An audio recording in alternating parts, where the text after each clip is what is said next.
My mind is set, my grind is set, my heart on ice is cold. I'm only here to even a score. Whoa. My mind is set, my grind is set, my heart on ice is cold. We down right now, but did it before. Whoa. See from here we going up. Made the call, I shown up. Now the game is sewn up. Say my name is blown up. We up, we up, we up, we up, we up, we up, we up, we up. See from here we going up. Made the call, I shown up. Now the game is sewn up. Say my name is blown up. We up, we up, we up, we up, we up, we up, we up, we up. What up, Night Nation? Welcome to the show and the Nighted Ones podcast, episode number 85. We are the only podcast that features a former UCF national champion, a former UCF radio host, an ESPN analyst, and hoops player, an infamous, yes, that's infamous rapper, a resident influencer, and IG star, shooting the breeze, talking UCF sports. And remember to like and follow us on YouTube, IG, and check out the 70-plus teams and conferences on the College Huddle, Big 12 Huddle, and many other things to come. First of all, thank you guys, and to Josh, tip of the cap, for giving me a break last week. It was my birthday. I am 44, folks. It just keeps rolling on, but I'm excited to be back here with you, with some of our friends. Unfortunately, Ben Stout won't be able to join us for the next couple of weeks. I know we were going to do a basketball preview, but he has promised something's come up, and he has promised that he will do that full basketball preview for us in the future. As a reminder, the show is interactive, so thank you and shout out to Mike and some of the others that were working with us last week and interacting with us. You make the show better. We do this for you. Thank you for the folks, the new followers, those folks that are commenting. And without further ado, let me go ahead and welcome my cohort for this week to the stage, our very own resident IG influencer, UCF football updates. Me, Alan Levin. Come on, Alan. I was waiting for you to introduce me, and just didn't happen. Welcome back to the show, man. We missed you. Let me see that hair flip, bro. Since Nobra isn't here to do it, there it is. As a reminder, folks, we have promised that once we hit 1,000 subs, Alan will cut his lovely locks. Yes, I'm bringing that back. Alan thought we forgot that. However. Something exciting that happened this month. Over 12,000 of you decided to share your time with us, and we had 12,000 views, which is a new milestone for the Nighted Ones. And considering it's the off season, it's even better. So thank you all for your support. For those of you that aren't subscribed, please make sure you do subscribe because we do it for you. Make sure you interact, and those that commented, thank you too. So Alan, welcome back to the show. Lots and lots and lots of cool stuff to talk about this week. We have Knights going into the portal. We have Knights coming in as transfers. We have a draft to talk about. We have UCF baseball to talk about. Trey will be joining us a little bit later on in the show. No hoops anymore because that's off for the season. We have baseball to talk about. I don't know. I don't know. That's all I'm going to say is I don't know. We'll talk about that a little bit later. We'll shout out all of our lovely listeners who are commenting. And then, of course, we'll do your Alan's oxymoronic stat of the week, and we'll give updates on all other UCF sports, including our rowing team, as Josh has promised to do Coxswain karaoke as of last show. And we're going to hold him to that. So if you want to see him in a high side, it's coming, folks, unfortunately for everyone. All right. Let's get right into it and talk a little UCF football. 10 Knights entered in the portal just under the deadline for the portal. The portal has closed now. The coaches can pivot their attention to the recruiting side of things now. But Alan, why don't you take us through the Knights that have entered the portal? Yeah, so 10 more nights for now we've had 15 total transfers in the 2025 cycle that have that are outgoing. There were some big, I would say, names on here, but no one that was actually proven that's left. No playmakers from last year, big time playmakers, I'll say. No guys that were really expected to do big things this year. And maybe unless you consider Risk, someone that because he played last year was expected to start, but that clearly wasn't materializing. But here are the new names that have entered since last week when the portal first opened. So first of all, you have Quay Birdsong. Again, was a big name on paper, but obviously didn't play in his lone year here at UCF, whether that's Gus's fault, whether that's what he wasn't ready, whatever. But we never really saw what his production could be. So maybe it's just more of a potential that we've lost. What next is wide receiver Cason Stokes. Again, a guy that had a former three-star guy was, said that he had a lot of potential, but again, UCF didn't have a lot of wide receiver depth and he wasn't exactly playing last year. Offensive tackle Chase Malamala basically came in for, a spring and then left. DB Cedric Hawkins, again, a guy that's already been transferred twice in his young career. Now it will be a third time. He was part of the fall portal class, so literally stayed at UCF for 3-4 months before transferring. So not really a loss because he never really played or we never really got to see him at all. Tight end Elijah Brown, again, same thing. A 2 transfer guy, was at Alabama originally, then FAU, and then came to us in December, and now he's out. The big one of this list that we'll probably all recognize is Andrew Harris. Obviously, linebacker, former 4-star, one of Gus's bigger kind of name guys that he got out of the high school recruiting ranks. He started to play on special teams last year. He went through some injuries and things like that. Started to get a little bit more playing time as the year progressed, as Gus started to put in more of those younger guys. So that's probably the biggest name and probably the biggest producer that we lost on paper and otherwise. So that one hurts a little bit. Next is offensive lineman Jakaya Leftwich, UNC transfer. Again, was someone that just got here in the fall, so kind of no loss there. We didn't get to see him at all. He was only here for 3 months. He was in and out. And then same thing, 2 more that we have also. These were fall transfers that came in, and that was DB Brandon Jacob and linebacker Jashad Presley. So, I mean, out of the 10 transfers, literally, I think if I'm counting this correctly, 4 of them were the only ones that were actually on this roster prior to December's transfer portal. So, it's not like we lost, one of our biggest guys from last year. We didn't lose someone that we're accustomed to seeing play. And I would make the argument that probably only about 2 of these guys were really expected potential wise to really do kind of big things. So, it always is a little annoying to lose guys, but we knew as soon as the spring window opened up that we were going to have both outgoing and incoming transfers. So that's kind of the rundown. We now sit at 15 total guys in the portal. There's still about another 2 weeks before it closes. So don't be surprised if a couple more enter. I thought the portal was over to be able to enter this past, I think it was today or yesterday, the portal closed for new guys to enter. Oh, I thought it lasted for like a month. Maybe I'm incorrect there. Well, let's check on that. While we're doing that, let's bring in another transfer portal who's transferring from the OR. Trey Neal, welcome back to the show, my friend. I might be one of the original transfer portal guys. Yeah, well, you did transfer to Nebraska. Transfer portal. Oh my goodness. NIL.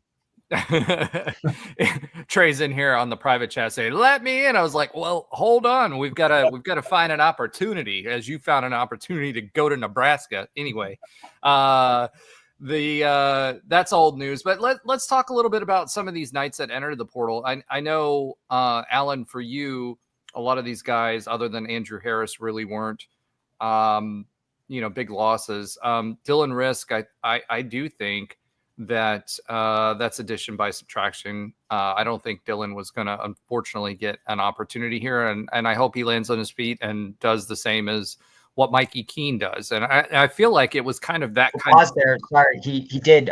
He landed at Stanford, or signed with Stanford. Well, there you go. Stanford hasn't done much in football lately, but he's now in the ACC. So, let's hope he can make the roster, at least in the Good 2D. degree. Yeah, great degree. So that's good for his future when it comes to that. But let's go through the list. Some of these that are kind of jump out to me. Obviously, Andrew Harris. We talked about it a couple weeks ago or 3 weeks ago about how the linebacker situation at UCF forever has been a situation. And, when it comes to Andrew Harris, we were expecting a lot of big things. He was making some noise in spring. So we were expecting him to at least be in the 2 deep when it came to this. So I'm a little surprised at this one. As you said, he had some injuries last year that slowed him down, but I kind of figured he'd stick around at least for another season and see where it took us.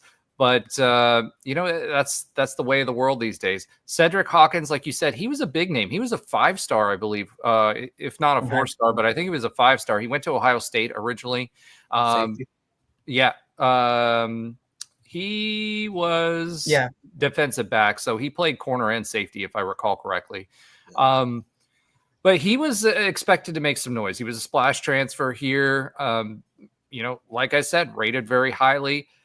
We brought a bunch of DBs in this cycle. Didn't seem to be making much noise at all. So I'm not really surprised at that. It seems like one of those guys that kind of transfers around based on potential, but doesn't stick around long enough to make a difference. And so, good luck to him.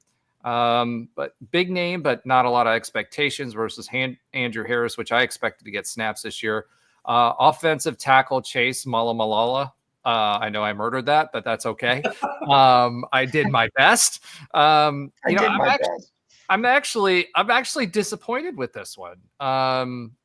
He's an offensive tackle that was coming in, and we have a lot of openings along the offensive line. So for him, and talking to the coach, our offensive line coach, his expectation is that he's going to be rotating these guys quite a bit. He's not a guy that's going to stick with 5 and try to ride the whole season out with the 5 offensive linemen. So those folks that are there would expect to have snaps and be able to get game time. So I'm a little surprised at that one. And you can never have enough O-line depth, especially with everything that all the moving pieces that we've got going on right now there. Kason Stokes was another one that I was expecting him to compete from a wide receiver perspective in the rotation. But again, we brought in a lot of wide receivers, and we seem to have solidified around a solid group of them.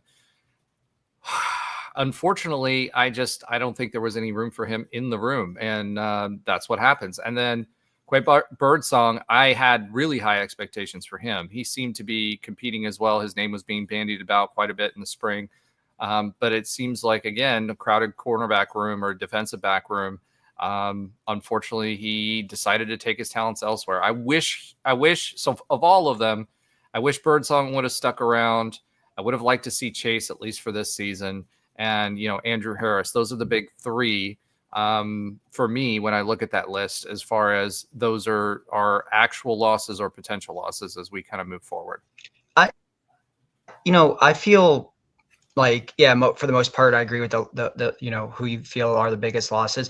Although I will say, I feel the positions that we lost were probably the most expendable, just in the sense of okay, so cornerback, we knew DB, we brought in an insane amount of DBs between the portal and high school. I mean, it was something like 13 or 14 of them. It was just not possible for all of them to stay. It wouldn't even make sense. If anything, I think that we should, I'm glad some of them are leaving so we could have some other positions. Not saying I'm happy that it's Birdsong or that it's Hawkins per se, but there was a gluttony of DBs there that we just, I think, took too many. And I get, the reasoning, because we probably, Frost probably knew some guys were going to leave.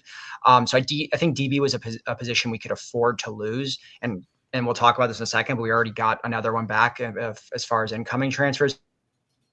And then OL, offensive line, I felt obviously, like you said, you can never have too many, but that was another where we took 6 offensive linemen in the fall transfer portal, as well as landed 2 in the high school class. So again, when you talk about, what is that, 21 players between 2 positions, I feel like those were 2 positions we had a little bit more leeway to lose. And even wide receiver too, with all the transfers. I think, tight end, linebacker, that was a little bit thinner. Those hurt a little bit more just from the amount of depth we have. But wide receiver, DB, and offensive line, I think we could afford to lose a couple of guys, and at least none of them were like anticipated starters. Yeah, I think with O-line, when you're talking about O-line, the fact that we're planning on rotating them, and a lot of these guys are plug and play. Remember, I don't think we're going to go back to the days of offensive line like we had in Frost Part 1, right? And we're not going to have the tall, lean guys that way. I think that's not that we're not going to go back to that. So to me, I do think there is some change in talent based on what they're trying to run. Same way with defensive backs, in different defensive schemes. Some like more lanky defensive backs, others. And if I remember correctly, Birdsong, how tall was Birdsong? Do you remember? I think he was around 6 foot, right? So we seem to be going more lanky with our defensive backs and guys that are going to play the ball as opposed to the body. And 6'3". He's how tall? 6'3". Wow, 6'3".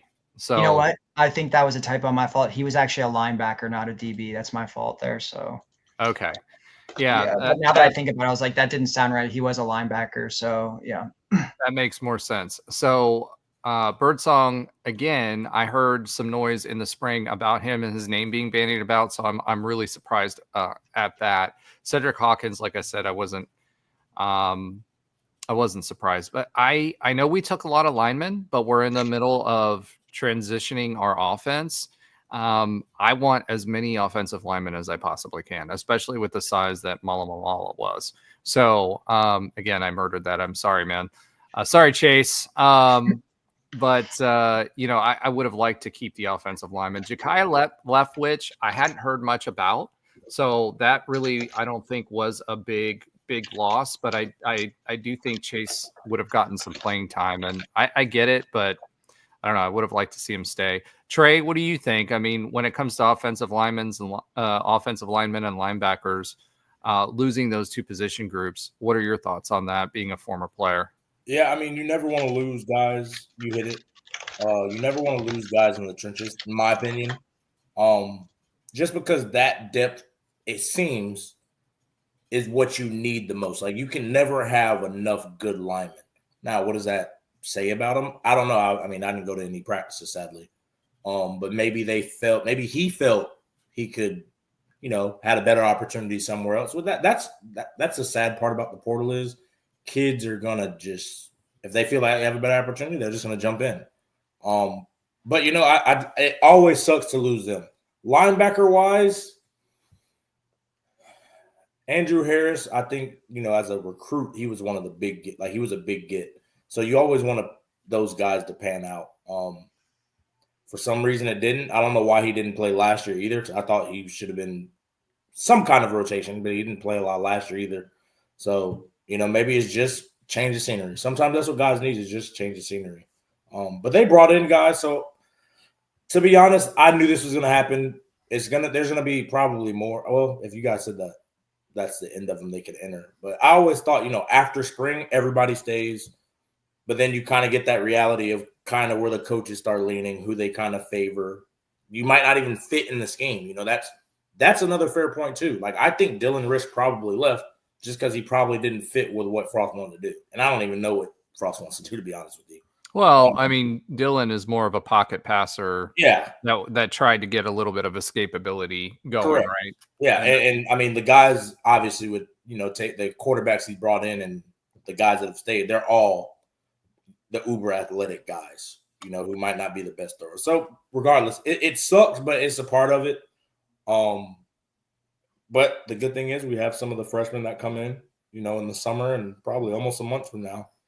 And some of them are going to kind of fill in that position as far as the depth piece. So that's what I'm excited about. It sucks to see some of these talented guys walk, but that's a part of the business now. So, well, I will say this too. What we're getting ready to swiv it to is the guys that we brought in the transfer portal, right? So when it comes to the guys that we brought into the transfer portal, some people are looking at this and they're seeing things like Bethune-Cookman, Chattanooga, FAU, Limestone, and it's like, honestly, not really that impressive from where they're coming from. So I'm looking forward to what Alan kind of shares about who these guys actually are and why they're a good fit. But I will say this too. When it comes to this, these guys seem like depth pieces just to fill roster spots. There's a couple of them on there that are pretty good. It seems like FAU has become our new feeder school.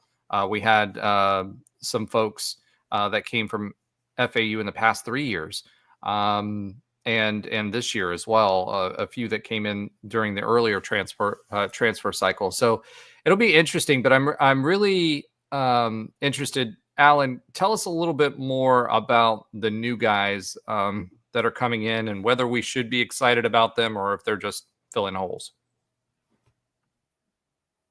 Obviously, they're not coming from the most exciting schools, but I don't think that's been Frost's MO. He's not going to be Gus that goes necessarily and gets that super flashy guy from an Ohio State or Alabama. Not to mention, those guys aren't always coming here unless they maybe, like a Javon Baker that never really played, then they're transferring here. So I'm okay with the schools we've seen over the past 5 years. We'll talk about this a little bit. Mac McWilliams, where did he come from? The group of 5, and he just got drafted in the NFL. So it's not really, the school doesn't mean much in my opinion. They maybe were under recruited as high schoolers, but started to ball out in their first stints in the group of 5 or D2, and does not mean they can't do good at UCF. I think a former Power 5 recruit or former Power 5 player has just as good or just as little of a chance of succeeding as a group of 5 guy at UCF. We've seen it happen over the last 3 years. Guys that we thought were going to be great because they came from, top tier school and didn't pan out, and vice versa. In terms of, the 5 new guys we got, obviously the biggest one that really stands out is Davy Belfort. Anytime you get a quarterback, I think that is obviously notable news. We already landed 2 transfer quarterbacks in the portal overall, and Davy makes the 3rd. And obviously the opening, happened due to Dylan Risk transferring out. Belfort is an interesting prospect. First of all, if you're an MMA fan, he is Vitor Belfort's son. MMA legend, actually has a gym down here in Fort Lauderdale, an MMA gym, retired now. And his son, Davy, had a really good career at Western, which is actually Davy played in Davy. Western's right down the street from me. They have a pretty good program. Was an Under Armour All-American in high school, had all the statistics in the world, all the accolades in high school, got offers from Alabama, Clemson, Georgia, you name it. You could look at his rivals offer list. It's basically the who's who of college programs. Obviously committed to Virginia Tech, and was only there a year. He redshirted last year. He was kind of the 3rd string guy there, but he's a dual threat quarterback. Had his senior year at Western, had over 500 rushing yards. So this guy can do with his feet and his arms. Looks to be a very promising prospect, and seems to have a really, really good attitude. Apparently he told Frost he just wants the chance to compete for QB1. He's not expecting any sort of handout or expecting to get the gig automatically or anything like that. So, I think he definitely is an exciting get. When you talk about, I think we've all talked about Taven Jackson being the front runner, but Cam Flancher's making some moves. But there's no reason why Davy Belfort maybe couldn't come in here and win this job. 5'11", 200 pounds, was a top top 100 recruit in the state of Florida coming out of high school. Really, and he also reclassified from the 2025 class of 2024. So he's a young guy. He's obviously probably needs to develop, but seems to have all the physical traits and everything that you would look for in a quarterback. He's just obviously raw. So probably not the front runner, but he's going to come in here and compete. And obviously, when schools like Alabama and Clemson were offering, clearly they saw something in him. So I think this is an exciting, get for UCF. And now we have 3 quarterbacks, competing for this gig going into 2025. But before I move on to the next guys, I'd like to, get your thoughts, because quarterback is always a big position when you land it. Well, I mean, what we had talked about this whole time was that we thought that Frost would go out to get someone else that could compete once Risk left, right? We weren't expecting them to just do a backfill type of thing. We've got Jakuri that's still back there, right? And we've got the guy from Indiana who was expected to compete for, the starting job at Indiana. Indiana did one of their weird years where they're good, and they were good last year. Now, granted, their schedule wasn't that great, right? So take it with a grain of salt, but they still had a double-digit win season and played pretty well. So I like the fact that Scott Frost brought in someone to compete for the job. Whether I think he's truly competing for the job yet, I don't know. I think part of that's going to be how quickly he can pick up a playbook and what he does when he's under pressure. He may be one of those kids that has the physical attributes and obviously was a very successful high school quarterback. So to me, I mean, if you think back to where UCF was, 3 or 4 years ago and what a QB room depth looked like, we didn't have a Miami 4-star player and Jakuri Brown, another P5 transfer that was expected to start at a 10-win season. And then we've got the young buck here, who to me is more the upside type pick, right? So we'll see what he does. But to me, I think that's a good thing. I think it gives him an opportunity to kind of hone his skills. As you said, he reclassified. You talked a lot about P5 transfers versus G5 or G6 now. I don't know. Is it G7 at this point? Who knows? The size difference is really the difference between a quote unquote P5 player versus a G5 player. It's, do they have the frame? Do they have the measurables? How do they project, right? That's really the difference. And like you said, Mac McWilliams is a perfect example. He wasn't the tallest guy, but he played really, really well, and he played well for us and got drafted. Trey, when we think about your guys' teams, and how many of those guys went on to the NFL, right? Or even back to Blake Bortles and those times. So again, I think it's great that we have another quarterback, but this to me is a potential pick, meaning let's see what he's got. He seemed to be talented in high school. Let's see how he does in our system. And can he at least push or be a good backup to either Jakuri Brown, or our Taven Jackson, right? So it'll be really interesting, but I'm glad we went and got somebody who will be pushing, and it seems like he's going to be doing that. Yeah, even like when you talked about it, Alan, like, why are we getting these guys from Limestone or Kennesaw State? It works kind of like you said, it works both ways. Like, hold on, who did we get from Kennesaw State? No, I'm just saying. I'm just joking. Yeah, it's like how, teams were probably poaching RJ Harvey off of our roster from, those big time, not saying they were trying. Yeah. Like that's just the trickle down effect, like when teams see talent, they're going to go try to poach it quickly. That's just how the business works, and vice versa. There's the guys that you're like, why didn't he work at Alabama? Sometimes those guys hit. I mean, you look at Aaron Robinson, he just couldn't get on the field at Bama. Comes here, turns into a 3rd-round draft pick. Like that happened. And you have guys, Javon Baker, same thing. And then you have sometimes where it doesn't work out. And that's across the country. It's not just here. Like, that's just guys have one, it's you got to evaluate the talent. Do you think you can utilize it? And then you have to develop it. Alabama, it's harder as far as trying to develop. If you don't flash early, they go get somebody else. They're just Gus wasn't going to develop it. I mean, and that's the issue. Like, I mean, if you look on paper, a lot of those rosters, we should be, like I always said, we were probably the most talented, if not the most talented, if not the second most talented team in the conference on paper. It's just can never develop it, can never get guys to play at their max potential. Coach Frost, in the past with UCF, he developed that talent, you know, and he honed it. And just the little guys we could get. I mean, Richie Grant, 2-star NFL guy. Tristan Hill, 2-star NFL guy. You know, a lot of players that made a lot of plays weren't the highly Tristan Hill was a 2-star? I thought he was at least a 3-star. I think he was a 2-star. Maybe a 3-star. But, like, under-recruited. Like, he was getting recruited to Georgia Tech to play O-line. Like, he was severely under-recruited in Virginia. Like, you know, so Otis Anderson, Adrian Kill, like, that's just the names of those guys. But then you have guys that didn't pan out too. Like, that's just how it works. So, you know, I wouldn't look past, you know, oh, he's from Limestone or Kennesaw State. Like, wait till you see how they play, because like Alan hit it perfectly on the head. Sometimes guys aren't physically developed as 18-year-olds. Sometimes they're not physically developed at 19. Sometimes it's 20, 21 guys hit their like athletic peak, you know. So, and that's how you come across these kind of players. I mean, the number 1 draft pick had 0 stars. Yeah, that's crazy. Cam Ward. How did Cam Ward have 0 stars? Like, I don't understand that.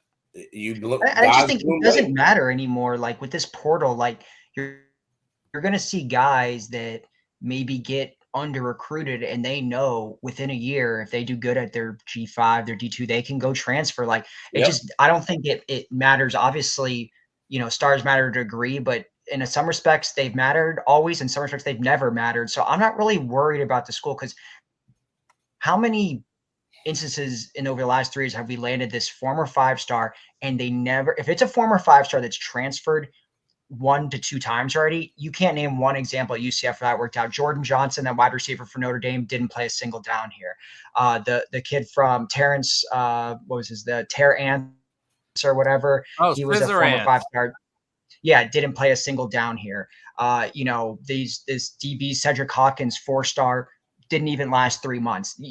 They're transferring multiple times for a reason. Yes, you have guys like Dylan Gabriel that transfer 3 times and work out. But in general, when you talk about the guy that hasn't played at multiple other stops and is transferring and was a former 5-star, it doesn't work out. So for me, I'd rather have that dog from FAU or Limestone that played on the actual field and isn't just an on-paper recruit. Yeah.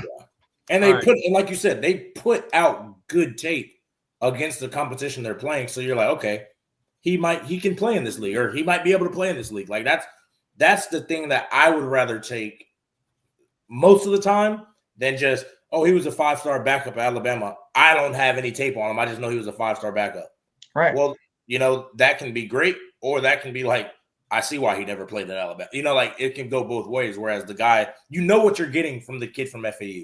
You know he's a good player. He might not be an elite player. So let me kind of dip a spoon and stir this Kool-Aid a little bit, right? Because like, I'm sorry, but there's a difference between FAU and Limestone, and 1,000%. Like, and Chattanooga and Bethune-Cookman, right? Do I think that there's guys out there that slip through the cracks for whatever reason and round out into shape? Sure. But I do think that, I mean, look at Mike Hughes, right? Mike Hughes came here. He made an immediate impact. He was a 4-star player when he started here, right? So he was starting at North Carolina too. Like, I know that. I get that, right? But at the end of the day, what I'm saying is, yes, as many Cedric Hawkins as we have, there's a whole lot more of those kind of transfers coming in and making the 2 deep. And again, I would be careful to dismiss too much of dipping into the Bethune-Cookmans and Chattanoogas of the world, right? But at the same time, I feel, and again, Alan, I want you to educate me on these guys.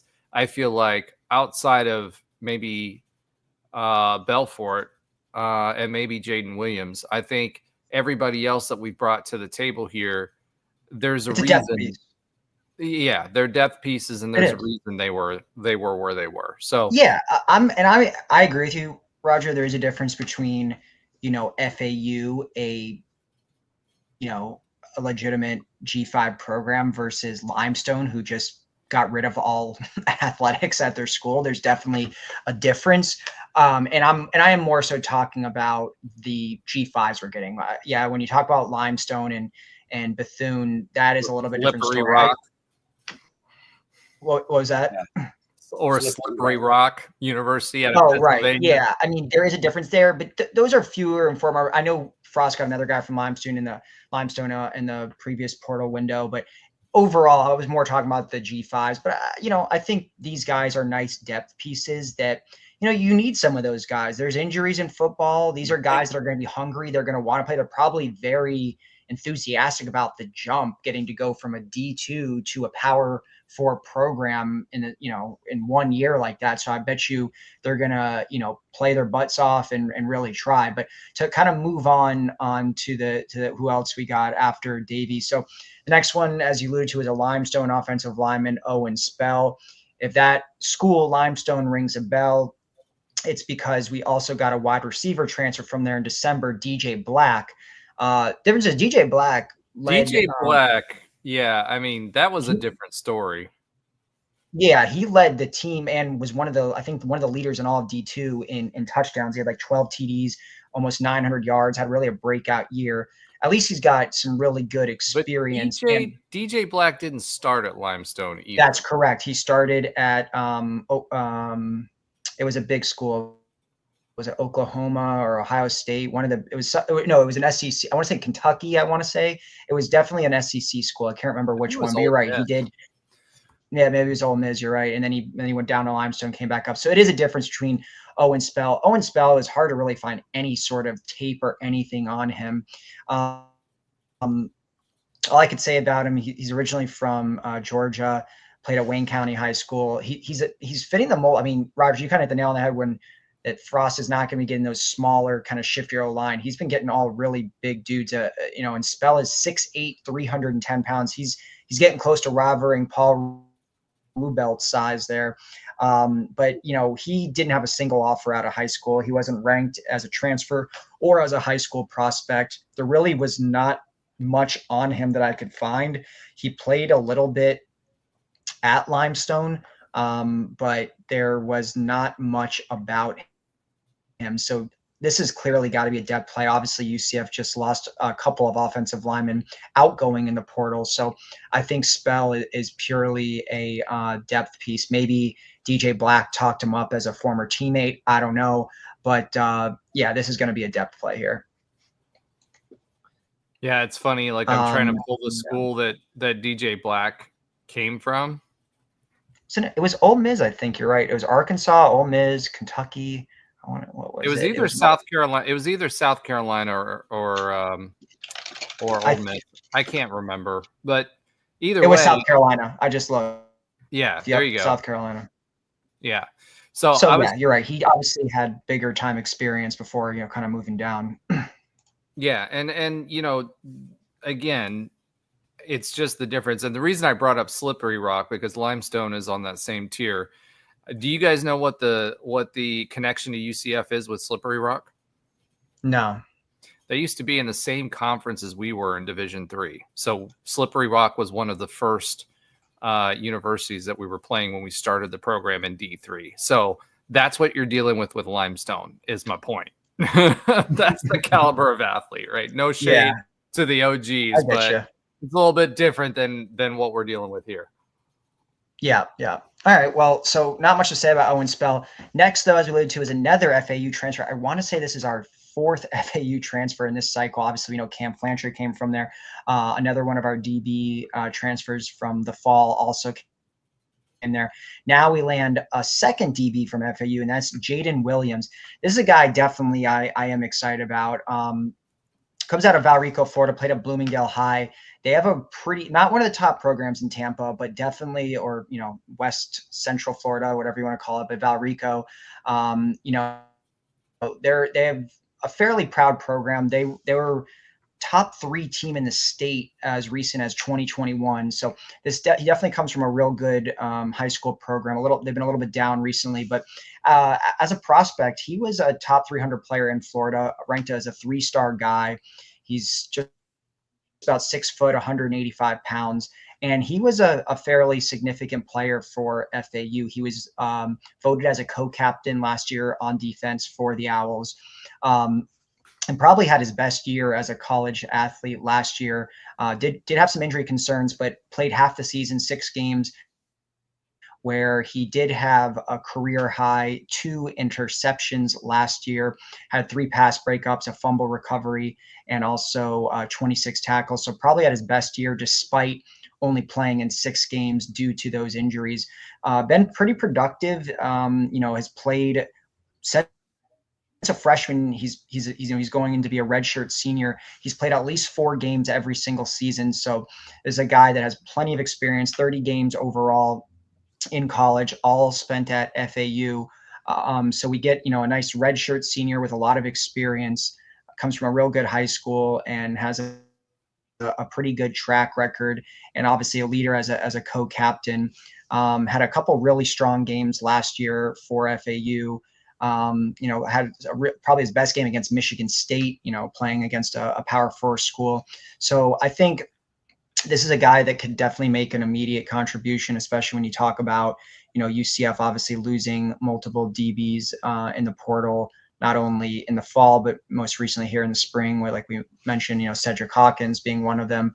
So this is a guy that I think can come in and play right away and has the experience, played at FAU all 4 years, had some good years there. So I think it's exciting to get. He's long, he's athletic, he's fast. He looked really good on tape. Played some of his best games against Power 4 competition, even though, FAU is in the AAC. They've, historically do play some big teams in their non-conference. They've played Alabama recently. They've played, obviously, Michigan State, played a couple other big schools. So, yeah, so I do think that this is a solid get for UCF in the secondary. Yeah, I agree. 3-star kid, originally out of high school. Like I said, for me, I think he's a good get. Him and Davey are the 2 exciting ones out of the folks that are transferring in. How about Jefferson LaFont? Yeah, this is now, okay. He is, I think, an interesting prospect. He does seem a little small for a defensive tackle, 6'3", 290 pounds. He is entering also his senior year, so I don't know, maybe he'll get a little bit bigger in the UCF weight room. He played for Bethune-Cookman. This is a school UCF plays every few years, obviously, as our FCS opponent. And former rival for UCF when our program was smaller. And former rival. He has some, he played decently this year. He had 18 tackles. He had a career high 2 sacks. He had a forced fumble. So he definitely was a playmaker for them. Not their top DT, but a guy that did play, did well. Obviously, Bethune-Cookman had a pretty tough year. They went 2-10, so wasn't a lot of highlights for Bethune. But LaFontaine played. He did play at North Miami Beach High, another local school around here that has a pretty strong history in high school football. This to me definitely feels like a depth play, a DT at the Big 12 level when you're playing teams like that are really big on the lines, like Kansas State or someone like that. I feel like 290 is kind of tiny, just relative to some of these other DTs that we have had recently, like a Ricky Barber or a Lee Hunter or someone like that. So again, this probably not the most exciting one, but definitely a depth play, and doesn't hurt considering that we did lose quite a few tackles to not only graduation like Ricky Barber and also in the portal like Lee Hunter. Okay. So we definitely needed some depth there. Let me bring this up because you mentioned Ricky Barber specifically. His playing weight was 295. He was 6'3", 295. I guess I'm just comparing everyone to Lee Hunter. Yeah, I think so. He was 6'3", 295. So you definitely, it also depends on what you're tasking the defensive tackle to do in your defense. Like some guys are gap fillers, and other guys are guys that are going to get after the quarterback or try to get after the running back in the back. We'll call them gap stuffers. Those are like the Lee Hunters, or gap shooters, and those are like the lighter guys who get in the backfield. You want to have versatility too. Like it's not it's not like the 70s, 80s where you just want 3, 4 just behemoths just to eat blocks and just call it a day. No, you want guys that can stop the run. You want guys that can hold 2 blockers to keep your linebackers free. But you also want guys who, if you give them a one-on-one, can go try to get a sack or cause pressure and wreak havoc. So obviously, you can get the best of both. Especially for those teams that like to run side to side or use pass outside zone. Yep, exactly. A lot of bubble stuff. Guys that, because that's what, and I don't want to go off on a tangent, but like those really good Georgia football teams the past few years, the reason they lose is when you make those big boys run. And what's crazy is they actually do run well. Like those are the freaks. But ideally, you tire them out so that you get into the third quarter, late second, third quarter. Those big boys aren't trying to run all day. I mean, they're big for a reason. They're not trying to run all day. And that goes across everywhere. And that's where their pad level gets bad. That's how you can start moving them. That's where you start seeing guys like Lee Hunter in the fourth quarter. They get tired. They're getting driven back 2-3 more yards than they were in the first quarter when they were fresh. So it's good to have that versatility. By the way, before we talk about the last and most recent transfer, I do want to point this out. Trey, that is a Florida Marlins hat, right? Yeah, Florida Marlins. Okay, just want to make sure people see that that's not a UF hat. So no. Just want to point that out. We don't roll with that around here. I don't rep any other Florida schools. All right. As you shouldn't. And it's questionable on the Nebraska too. All right. Let's go ahead and Alan, let's wrap it up with Chris. Okay. I'm going to try this one too. Domercant or Domercant? Yeah, your guess is as good as mine on that one. Yeah, I mean, again, this is a guy originally was at Stonehill, another one of those, I don't know what programs, but transferred into Chattanooga in 2023. Does not look like he played at all last year. I don't know if that was due to injury or what the reason was there. But, at Stonehill, he played quite a couple of years there, had his career. He's had 85 catches for 1,520 yards and 16 TDs over 24 games. So was fairly productive at Stonehill. His best year was in 2021. We had 38 catches for 800 yards and 9 TDs, was first team all Northeast Conference that year. So definitely had some production at the lower levels. Again, this definitely feels more like a depth play. UCF obviously just lost a couple receivers in the portal there with Case and Stokes going. And so, obviously there's Kobe Hudson to graduation, a couple other guys, Jacoby Jones, which we'll get into in a little bit. But UCF has already landed, I think, this would be their 5th wide receiver in this portal cycle overall. So, again, this feels like a depth play when you think about the transfer. They already got some big guys from like Florida, like a Marcus Burke, some name guys. And then you also talk about all of the returning wide receivers from that 2024 class that we've all been really excited about, that we think, didn't get a fair shake or didn't play, or whether it's just RJ Harvey dominating and we weren't an air first team, whatever. There's plenty of, depth in just pure quantity at wide receiver. So this just feels like a depth play, but it is someone that has played, has some history, has some experience, but again, definitely feels a little bit more like a depth play. But, solid get, 6'1", 190 pounds, originally from Massachusetts, didn't really had 0 offers coming out of high school. So, someone that wasn't really on the radar, but we'll see. He didn't play for Chattanooga, so he actually hasn't played any football since 2023. So, probably has a little bit of rust and everything, but, could be a solid depth play again. Not every wide receiver is going to play. So I think we see what Frost is doing here with some of these guys, and he's clearly just kind of building the depth with guys that he knows will probably work hard, will have the right attitude, and probably, fit the culture he's trying to create here at UCF. Special teams guy is what I'm thinking right there. That's probably fair. Yeah, and I had to look up the school because I was curious. It's in Easton, Massachusetts, and has an enrollment of 2,500 with a 77% acceptance rate. So that should tell you everything you need to know. All right. Depth guy. All right. So let's go ahead and swib it since that's what we're going with now. Let's talk a little draft day. Lots of excitement there for UCF and a surprise and a good one in RJ Harvey. Oh, yeah. That was the number one most exciting thing for me out of this draft. RJ Harvey going in the second round. We thought when we were talking about this, we had said all along he'd be a third or fourth round guy. Yep.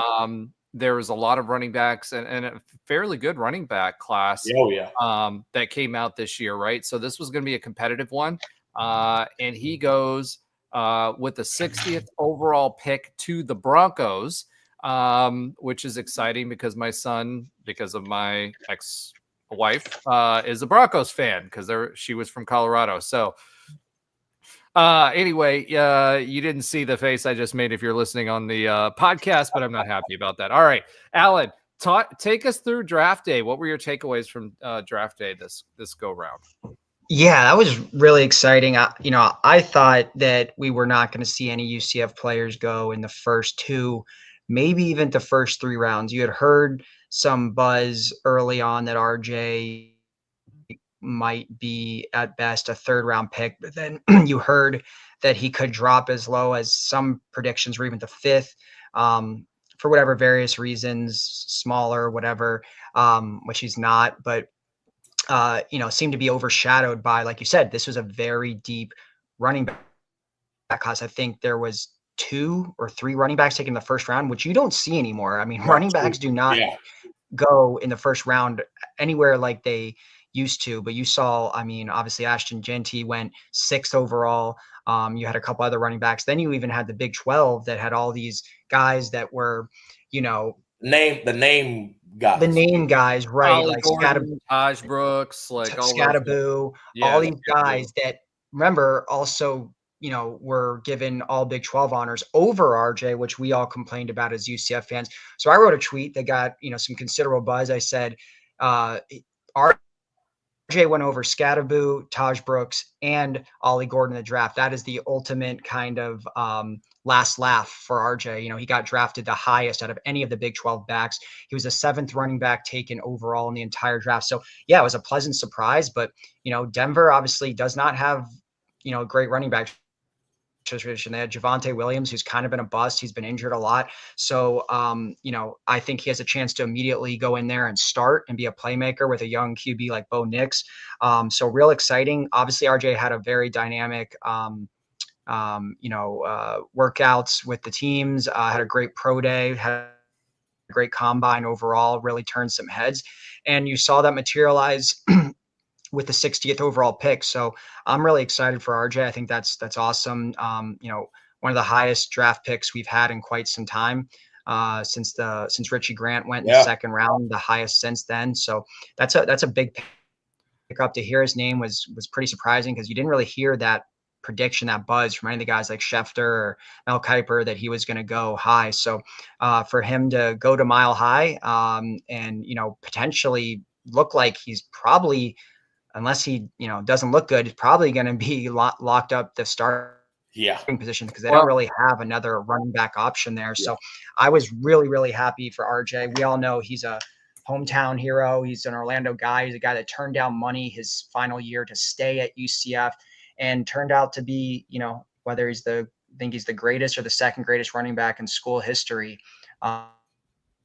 Someone that we all love, fans can get behind. I think we're all going to be rooting for him in Denver next year. Yeah, converted quarterback too, right? I remember when which makes it even more impressive. Yeah, exactly. And I mean, he did play a little bit of running back in his youth, but not very much. He was primarily a quarterback.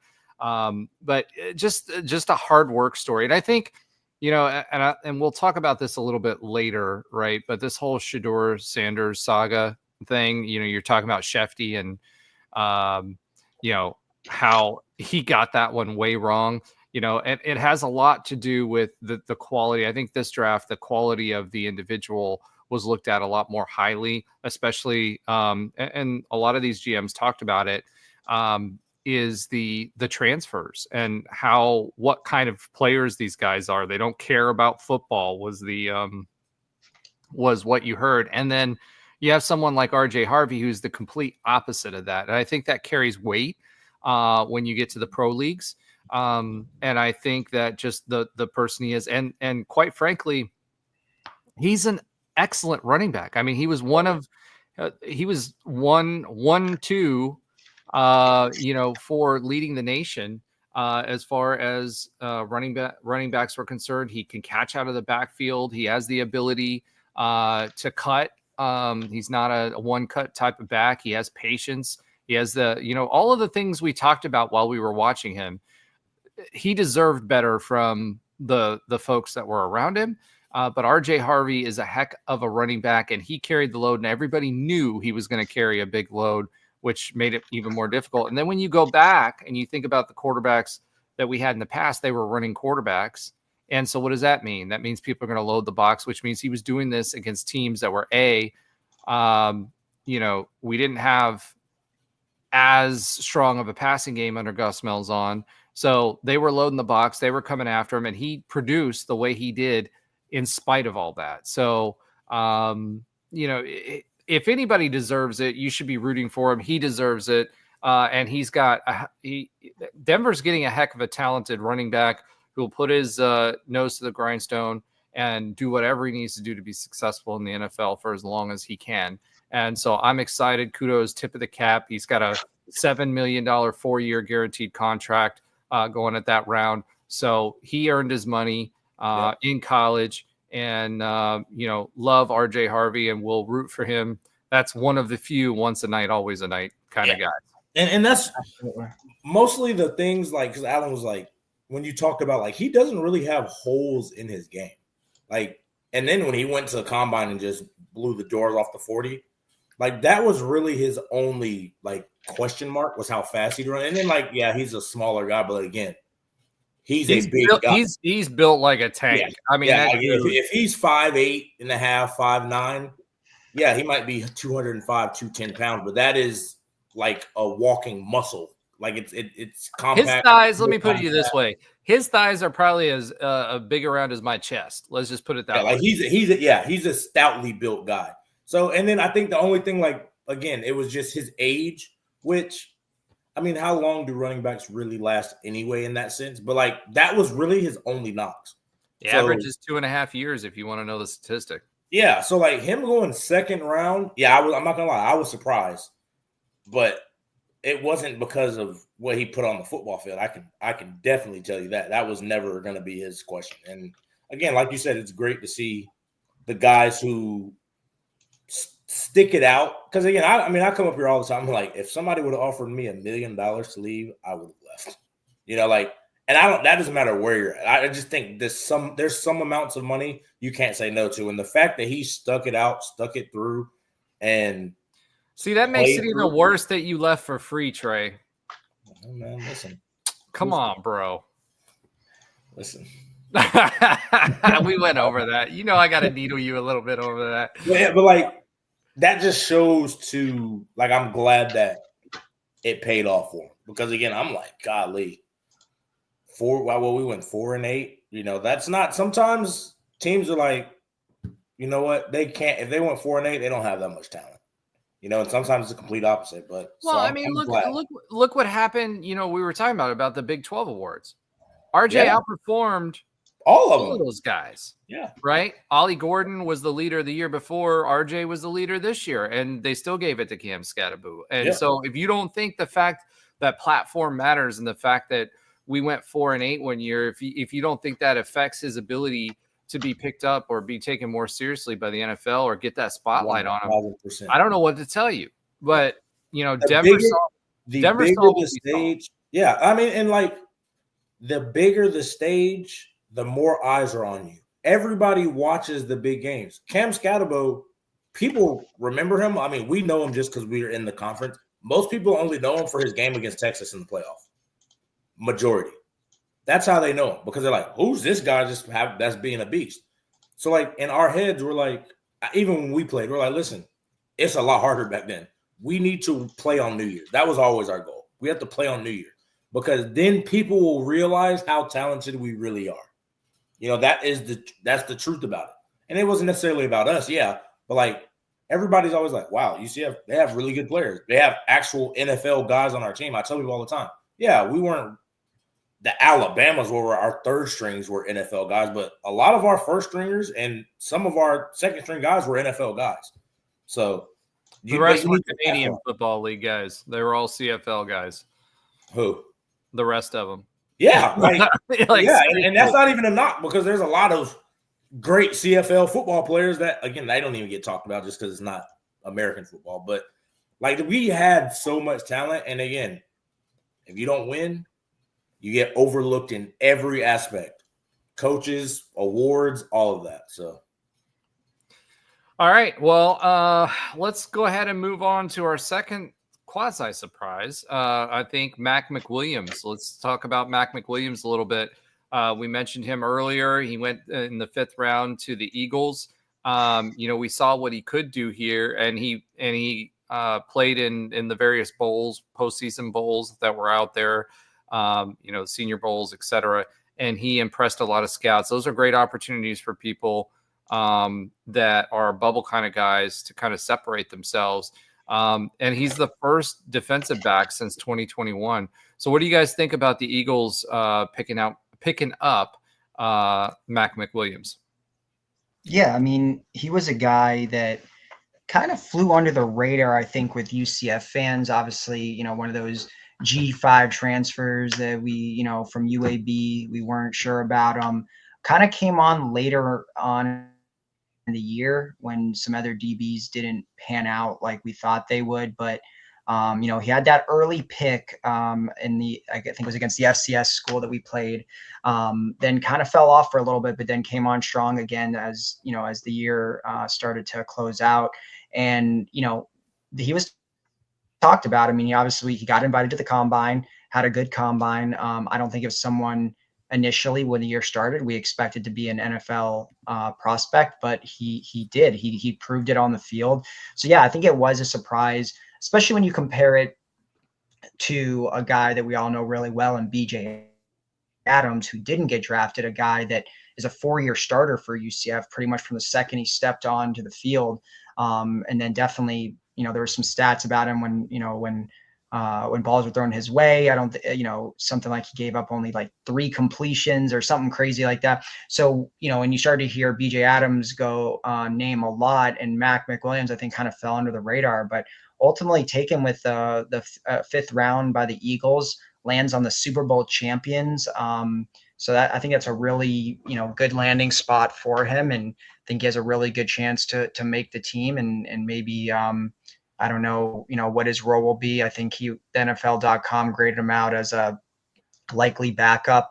I think it was like a 5.99 he was graded, which is considered a likely backup, but let's see what he can do. And it was exciting that, again, we got, for the second year in a row, we got multiple players drafted. So even in a down year when we were 4-8, to have a guy on each side of the ball go in the top 5 round, I think was great. And it's cool to see, especially, I think, we're going to see this more and more, it's going to be transfers that ultimately get drafted. But when you talk about a guy that was only here for 1 year, to go and get drafted, that's kind of cool, kind of shows out that the transfer portal can work, even if it is a 1-year deal, a hired mercenary, whatever you want to call them, comes here for 1 year and still gets drafted. That means that was a transfer that hit. So, good for Mac.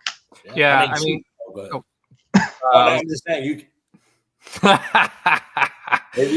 anytime you can pick up a 3rd round draft pick in the portal, I'm not complaining. Right. Obviously, you'd love to see it materialize, or maximize in that sense. I think he did come on late, but perfect world, you get the Mike Hughes. The guy that comes in is just the best player on the field and goes 1st round. That's not always going to happen, but just McWilliams played very good football. It wasn't like he was just a bum or underperformed. He played well, especially late. And again, I think that's another guy that he kind of got overlooked because we're losing so many games in the secondary. A lot of it, you can do something right, but if everybody else kind of gets beat, it doesn't look like you're in a good secondary. But he also tested extremely well. So, like, I think that's one of those things, like late rounds, you want to bank on really good traits. Like, if you're 5'10", 5'11", have good hips, and you can run fast, you're going to have a shot, you know. And I think now he's got his shot, because I think he ran, like 4.4 flat? Like, he ran fast at the combine, I remember. Because I was like, whoa, I know. I look, here's the thing, and you know, we were talking about this earlier with the Limestone transfer, and I hate to go back to that again, right? But this guy came from UAB. He was on the all conference. He was on the all conference team as a freshman. He had his sophomore year, he had 10 pass breakups and an interception. On his junior year, before he came to UCF, he had 52 tackles, 9 pass breakups, 2 TFLs, 1 forced fumble, and 1 fumble recovery. When he was coming to us and that previous transfer cycle, he was one of the top guys in the G5 as far as DBs were concerned. And the other thing is, he was also UAB's primary punt returner. So not only does he have that, not only does he have the fact that he was good at what he did, but he also has that special teams aspect, and players, no matter teams will take. Oh yeah. Will take more chances on guys that may not be that, but if they're going to do that, if they can also be a returner or a special teams guy, a gunner, whatever, although gunners aren't as important as they used to be, if they can do that and put them on special teams as well, those are the guys. It's kind of like the journeyman quarterback. Those are the guys that'll stick, not only play in the league, but stick around in the league for a long time. You'll always have a job. Exactly. You'll always have a job. So, and that's the thing, like, he could have a 10-year career if he's just solid guy, shows up every day. And that's the thing where you start talking about, like, just the people. Like, a lot of these kids now don't understand that part of business. We understand it just even in our daily lives as men that work. You have to show up every day because there are people counting on you. They don't necessarily feel that anymore. You know, and I think those kind of guys, that's who lasts long in the NFL. The guys that take care of their bodies, the guys that show up to work every day, that don't take days off, because it all catches back up to you. So they all have their shot. You know, I know Brandon Adams, I think he went undrafted, but he got picked up by the Dolphins. You know, here's your shot. You know, you have to do something to stand out, you know, whether that's kicking punts, whether that's being the first one in all the special teams drills, trying to be, you know, like, that's what you have to do. I think Trayvon Morris Brash almost made the team last year from doing all of these things, you know. So those are the type of guys that last in the NFL, in my opinion. All right. So those were our 2 draftees. And as you alluded to, Trey, we had some undrafted free agents, which we typically always do. So let's talk about those guys. Alan, let's take them for a spin. Who do you got? Yeah, so like you said, Roger, we always have guys or undrafted free agents that some of them end up doing pretty well. Like Trayvon Morris Brash had a lights out preseason last year, ended up, you know, making the practice squad, and I think he got called up for a game and played in 1 or 2 games last year. So no surprise that we had some guys. We expected it. You know, the big 2 are obviously Kobe Hudson and BJ Adams. Those were guys that were on the draft radar. They were at the combine. They both received draft grades.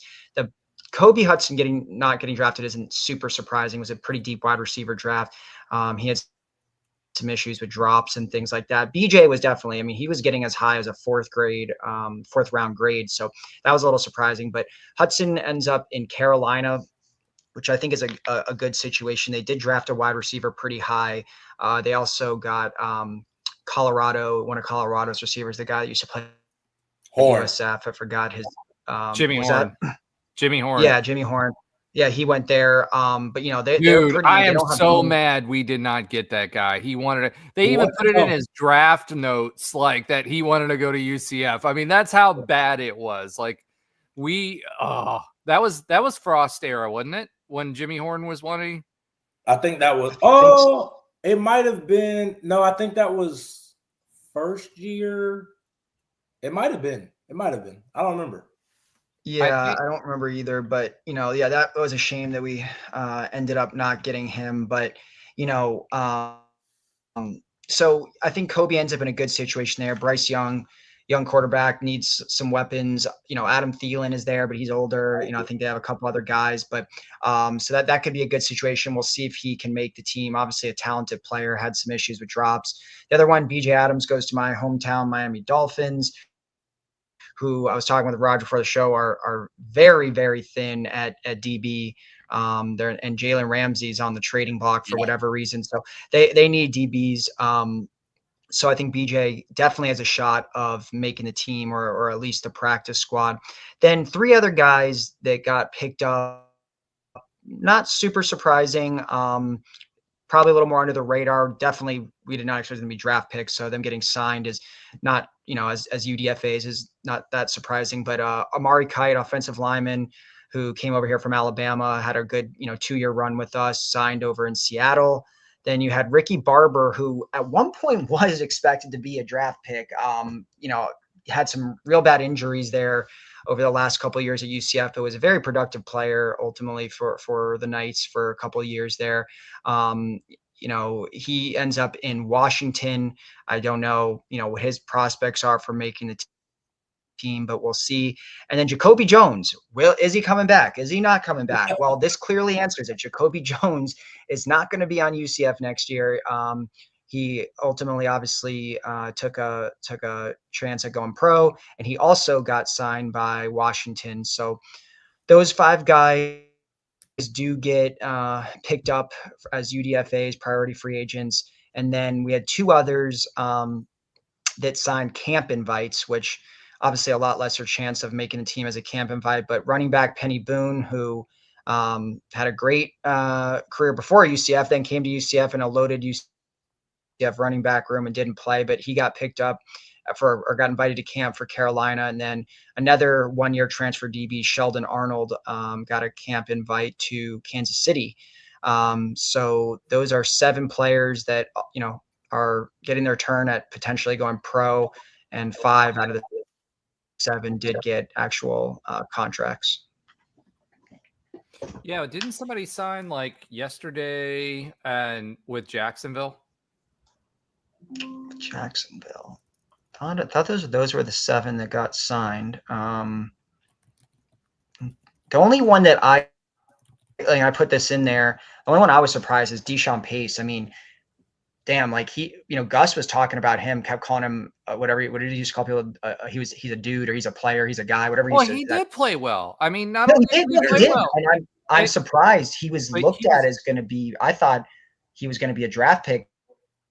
Well, he was part of that. And obviously, remember, he was part of that Cincinnati team that went to the playoff, and he was part of that vaunted defense for that Cincinnati team, and he was like a freshman or sophomore that year, and there were 3 of them. We got 2 of the 3 that ended up playing for us out of that group.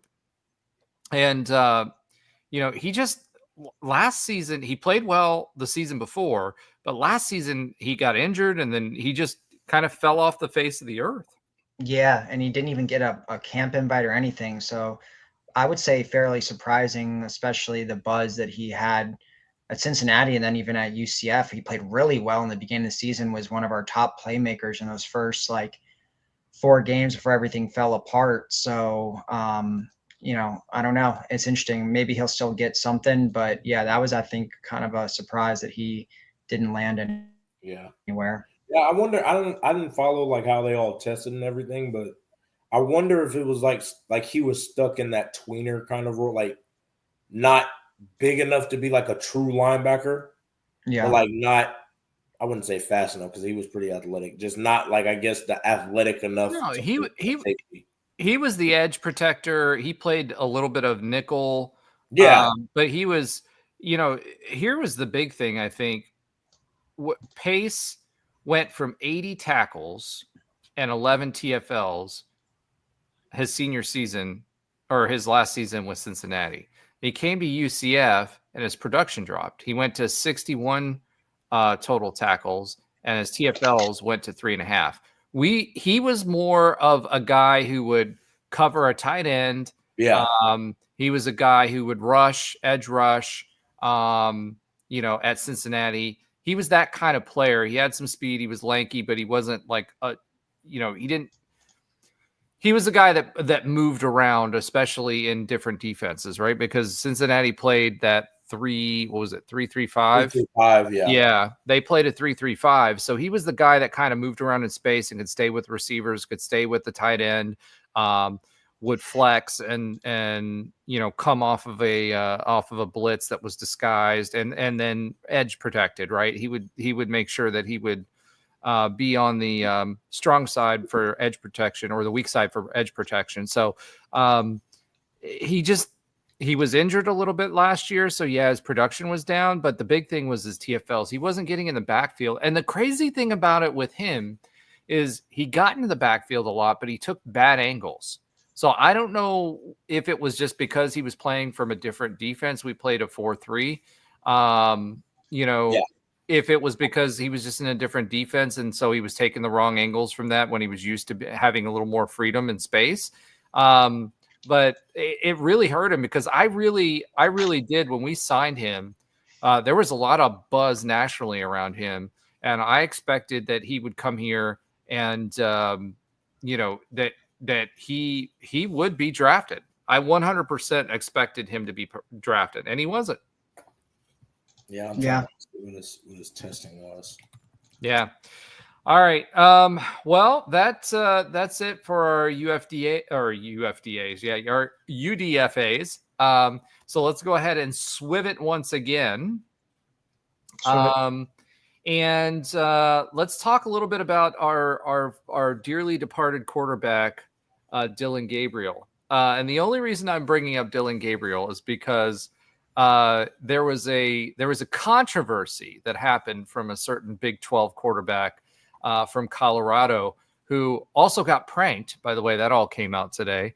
They got pranked during the draft. Hate it for him from that perspective. Nobody deserves to be done that way on draft day. I'm sorry, whoever that was. It's somebody's 21-year-old kid who pranked him. It was a coach's 21-year-old. The Falcons defensive coordinator. Yeah, exactly. His 21-year-old kid did that to him. Nobody deserves that. But, this is a story because it's a Big 12 quarterback and he was expected to go a lot higher. But this is a story that illustrates what we talked about earlier, which is Shedeur Sanders and the attitude, right? This is a guy who went in and all the stories were coming out pre-draft, just before the draft, that his interviews were terrible. He basically wanted teams, he was entitled and teams to build complete systems around him. He wasn't willing to work within a system. It's not a good look when you're showing instead of having a trophy room, you've got a jewelry room that you're putting out everywhere just before the draft. Nobody wants to work with you, bro. And that goes back to what you said, Trey, with George O'Leary and preparing you guys for the draft, and why so many UCF football players at that time got drafted, is because he taught you guys how to play like and prepare like NFL players, right? Mm-hmm. And then Dillon Gabriel, who of course was with us and then transferred then to Oklahoma. We played against Dillon Gabriel. Should have beat Dillon Gabriel. I don't know what Gus was thinking with that play. Whatever. And then went to Oregon. And then now got drafted ahead of Shedeur Sanders. So, it's and on the same team. So the Browns have now picked up, like, who feels worse? Does Shedeur feel worse, or does Dillon Gabriel feel worse because they got Shedeur and Shedeur was supposed to be the better quarterback? I don't know. Listen, Dillon Gabriel should feel better because he is going to get more money. That's probably the only thing, because otherwise you can't have any confidence, because they still, that whole room is a mess. He just doesn't project well to the NFL because of his size. Yeah, if he could be an anomaly like a Drew Brees, who's little and accurate, that's not like a Kyler Murray mobile. That's what he's gonna have to be. But again, the difference was when we saw him play, he was not accurate in the short to mid game. Yeah, he was accurate with his rainbow throws. Yeah, he threw a beautiful ball when it came to dropping. Deep throws. Oh yeah, yeah. I mean, his deep throws were absolutely a thing of beauty. What's interesting too that I saw was that the guys, all of the draft reviewers said he was like he could get out of trouble and be mobile and whatever. And when he was with us, he was not mobile whatsoever. That's why he got hurt. That's why he got hurt. Yeah. He definitely worked on his athleticism as the years. Well, Oklahoma, he moved around a lot more at Oklahoma, but it's frustrating. Let me say this about that: we were all upset when DG moved on. Right. There was the whole Mackenzie Milton was the reason that he was here. Mackenzie Milton stepped aside, although Mackenzie Milton was never the Mackenzie Milton of old. He was still our guy. Right. And he stepped aside so DG could take the reins and whatever, and went to FSU. And, when Dylan Gabriel was here and he left, all of us were upset. There's an article out there about his journey that was written pre-draft. And obviously, a lot of these are going to be put out in conjunction with agents. But he wasn't just sock boy. He did a lot of good things. A lot of his NIL or money that he got while he was at UCF was given to charity. So, all I'm going to say about that is I wish you well. I might buy some socks again for you if you came out with some UCF socks, because I feel better about it now that it's been a little bit of distance between. But good luck in the NFL and suck it, Shedeur. All right. Next, let's go ahead and swiv it again. And I have not obviously been here, so I haven't had a pivot poll. So I'm going to have to put something out this week for the pivot poll. I don't know what it's going to be yet, but be on the lookout for that, because we'll get back into the swing of things as far as that's concerned.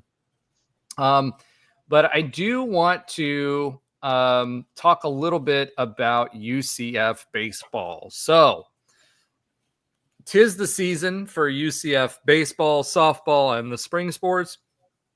Softball, believe it or not, is still in the running for a regional, which is kind of crazy to think about, given where they've been. I love the fact that they have a lot of really good wins. That's what's keeping them afloat. Yeah, 100%. Their RPI is number 28 in the country. So they've got two really, really good pitchers. Aubrey Evans is finally finding her stroke again. They're hitting home runs. They were coming on strong, and their hitting was the problem, and it's kind of hitting its stride, so to speak.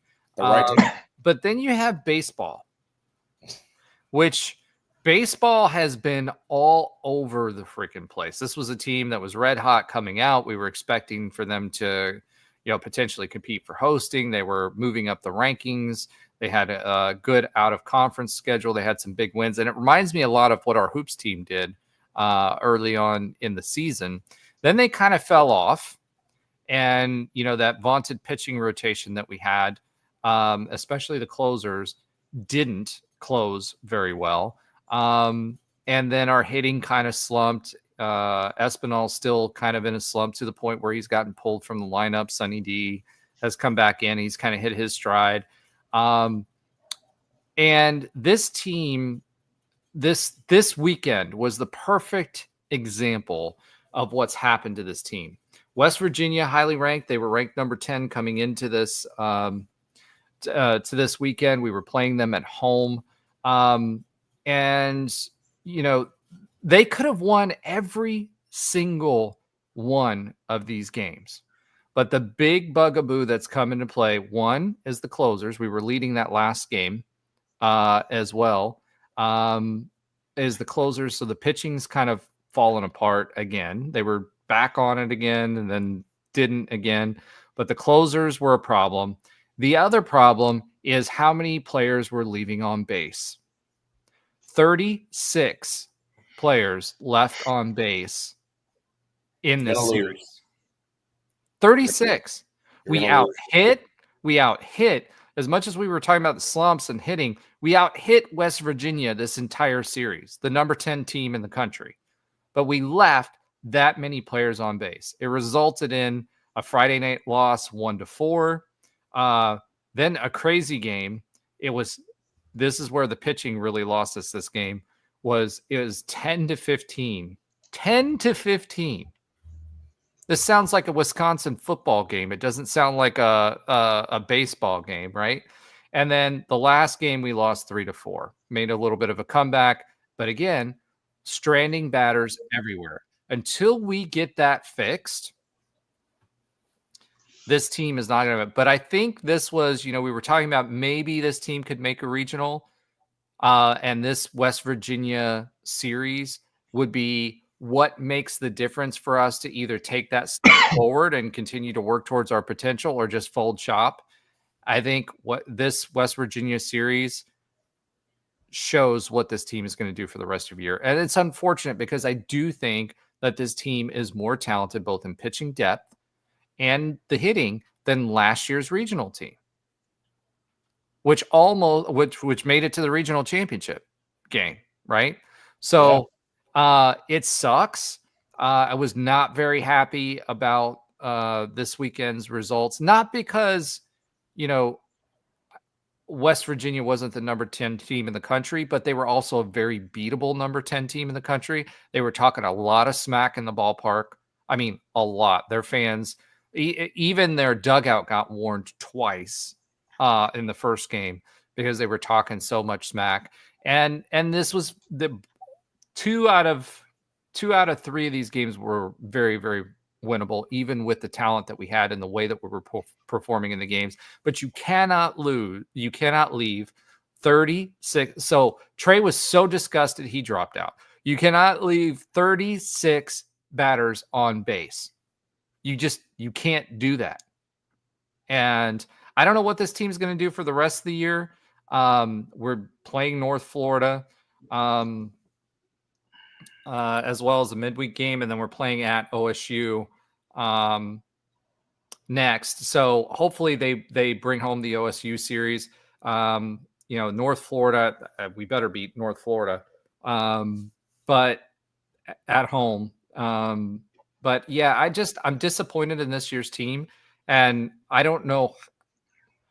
We played good small ball earlier. We were seeing the ball well early. And then all of a sudden, the bottom dropped out, and then the pitching staff has just fallen out. Now, the good thing is we have in the rotation that we found, we have we have 3 really, really good sophomores that will be coming back next year that I expect to get a lot of playing time. So we have stuff to build around on the pitching staff. But I don't know. I don't know how we've managed to lose games. We've managed to put ourselves in situations to lose games that we should have won. Let's just put it that way. Alan, do you want to add anything on that? It just seems, the baseball team, again, kind of having a similar year to last year. There was some hype. Obviously, we talked to Coach Wallace before the season. Seemed pretty jacked up about the season. Supposed to be a good year. Year 2 in the Big 12. And yeah, I mean, they're not getting it done in Big 12 play. I mean, we've seen how many series where they've got swept.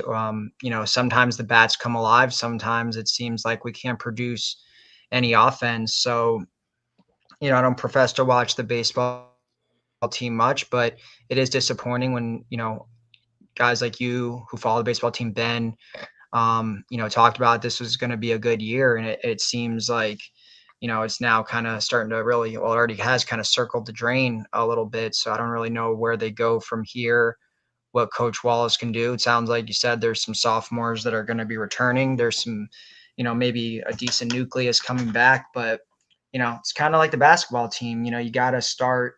I know we're in a bigger conference now, a tougher conference with, opponents that are harder week in, week out, but you want to start to see really in all the sports, and football for that matter too, start to compete in the Big 12 or start to go in the right direction at the very least. I'm not saying that we should be winning the conference in any of these sports yet, but they should start, competing. But, we've been really in the bottom half in conference play in most of the major sports. Baseball, well, I think that's the key designation there, the major sports, right? The 3 revenue producing sports and men's basketball and men's football.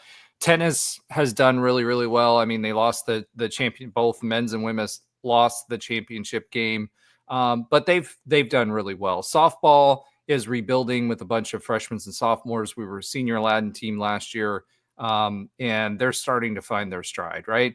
Golf, we don't talk about golf on here. They've done really well. Rowing, we've talked about them a little bit because of Coxswain Karaoke. Watch the previous show with Josh Lazar if you don't know what I mean. They've done really, really well. It's the three major sports that are disappointing. So, a lot of people, let me ask you this. Do you think that's a byproduct of the leadership in Terry Mohajir, or do you think it's something else? Because I will say this, we've been trending down and there's a lot of noise now around Terry Mohajir and whether he's the right leader for the major revenue sports. So I'm interested to hear what you think from that perspective, as far as putting winning teams and losing our brand identity as the winner. I mean, coming into the Big 12, everybody said who was going to be the most successful program, UCF. Mm-hmm. What we've been passed in some ways in the major revenue sports by some of the other schools. So what are your thoughts on that? I think obviously everything starts from the top. I think losing some of our identity, that's got to be attributed to Terry, because he's at the top. He's our leader when it comes to the athletics program, but he hires the coaches and the coaches bring in the players. Blame has to fall, I think, on the coaches and the players. I mean, if you want to blame Terry for hiring Dawkins, or I'm sorry, not Dawkins, hiring Wallace or hiring Gus Malzahn. Well, sure. Hold on. Wallace isn't in this conversation. He went to a regional last year, his first year. All right. So let's just say that not hiring Dawkins and not hiring Dawkins, hiring Coach Malzahn. Sure, he definitely gets some blame for that, but the coaches still have to perform at the end of the day. It's not like, I guess budget is a thing that can come from Terry and how he chooses to allocate and things like that. But, the football program had plenty of talent. I think on the coaches deserve blame. Let's just say in a crazy world, Danny White was still here and he was the one to have hired Gus Malzahn. Yeah, you can make the case he would have never hired Gus Malzahn. Whatever. Let's just say that he did. I don't think Gus Malzahn would do any better. He's the coach who he is. I mean, he is who he is. We know exactly what he is. He did it at Auburn. He did it at UCF.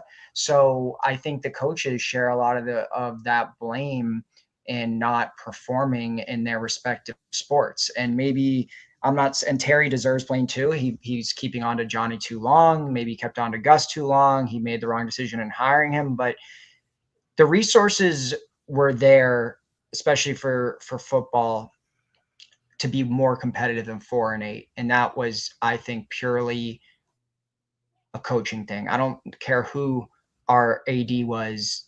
Malzahn clearly just didn't have enough, just talent, I guess, as a coach to succeed, because we got plenty of recruits. We all talked about last year, or this past year, how well UCF did in re-recruiting their own players. They had very minimal damage in the portal. They were able to stave off a lot of big programs, get a lot of donors to contribute to keep this team together, and bring in a lot of big name guys. And it didn't work out. And I don't think that's Terry's fault. I think that's the coaching staff. So, do we need a new AD? Maybe that's a different conversation. But I do think the coaches are the one that choose the players. The coaches are the ones that make the playbook. The coaches are the ones that develop the kids and make all the big decisions around the on-field stuff. So I think you got to put some blame on the coaches. But, if you want to say, well, the coaches are hired by the AD, I guess you can go, and the argument can get very circular very fast. But I do think Terry doesn't deserve all the blame for this. Okay. Well, you heard it first here. From Alan Levin, our IG star. So make sure you hit up our socials if you agree or disagree, or throw your comments on there. As for me, you're right within the context of the conversation as to whether Terry Mohajir is the right AD for us. I think we may pick that up on another show now that it's the off season. But within the context of the performance, I think performance is the coach's fault. The decisions that are made to bring those coaches on in the evaluation, and then also what you do while they're here. Dawkins is the example. Everybody knows how I feel about that. This was the year, I think, and I understand it's a financial decision, and we won't start getting those Big 12 checks until next year. But our budget is a lot higher, and we've had more talent than we've ever had. Going back to, the AAC days and everything else. And I just think that he better hope Scott Frost works out. That's all I got to say when it comes from a performance perspective. And then we'll have that discussion later on Terry Mohajir. But there's a lot of people and the fan base seems to be divided on whether he's the right fit on a go forward basis. So I hope for his sake that Scott is showing some life.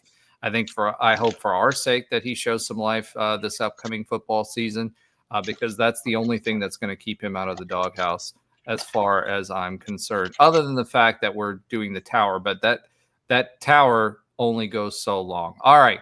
With that being said, we're going to stop with the hate and talk a little bit about love and the listener love.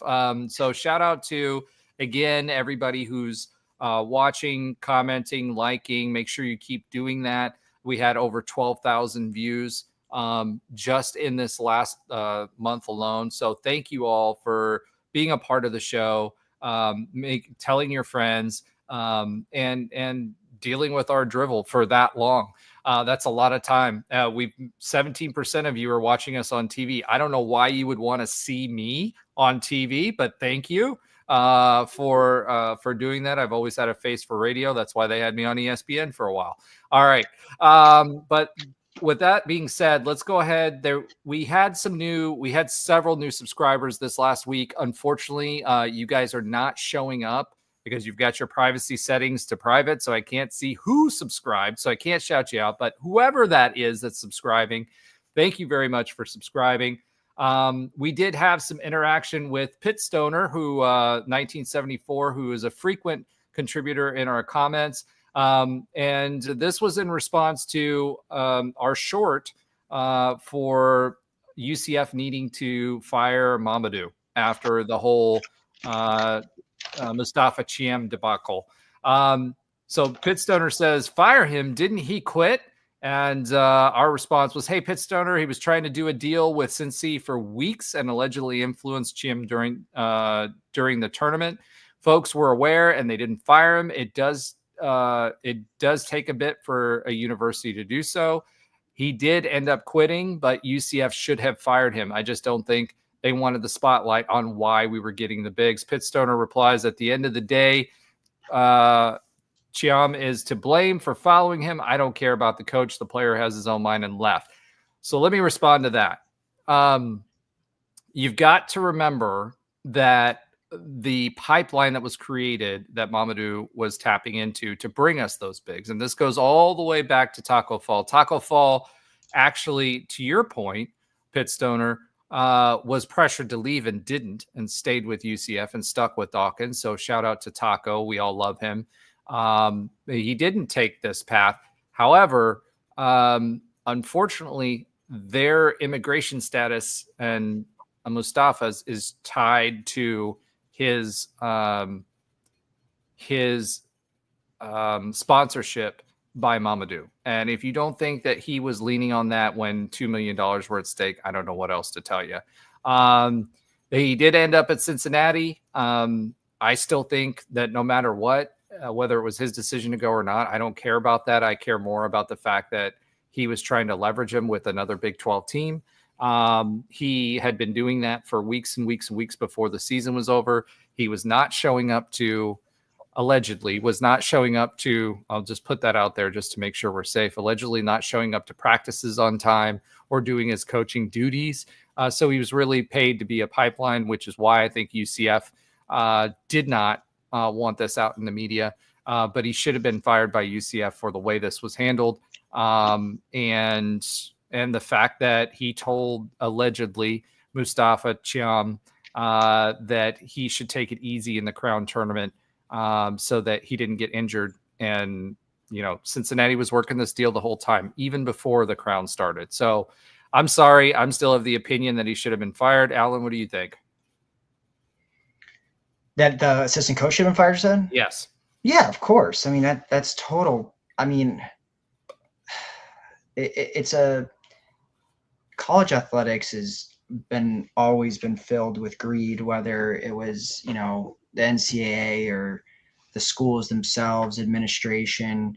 To hear a coach, doing this now is not surprising. They now can kind of attach themselves to kids because a lot of these kids are going to get paid a lot more than any assistant coach, any at least, above average to top level player has a very good chance of making more than the average assistant basketball coach at especially a school like UCF where the coaching budget isn't huge. So if they can have a really good relationship with a kid and attach themselves to it and get themselves some money, I'm not surprised it's happening. The fact that it happened under, Dawkins' watch and right under his nose, I mean, I don't know if he knew. Yeah, he absolutely knew this was going on. I mean, this guy wasn't. He should have. If it's true, which I've got a pretty good source as to the fact that this is true for years, that this guy wasn't showing up for various for team activities, for practices, for things like that. He 100% knew exactly what was going on, and that's why I don't think they fired him. Although I don't think it's a good look.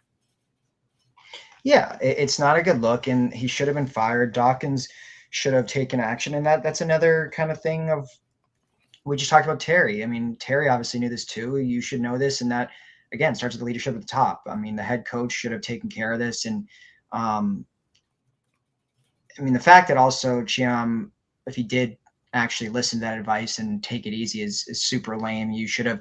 I would have honestly rather him say I'm sitting out, and I'm not going to risk injury or whatever. I mean, look at this.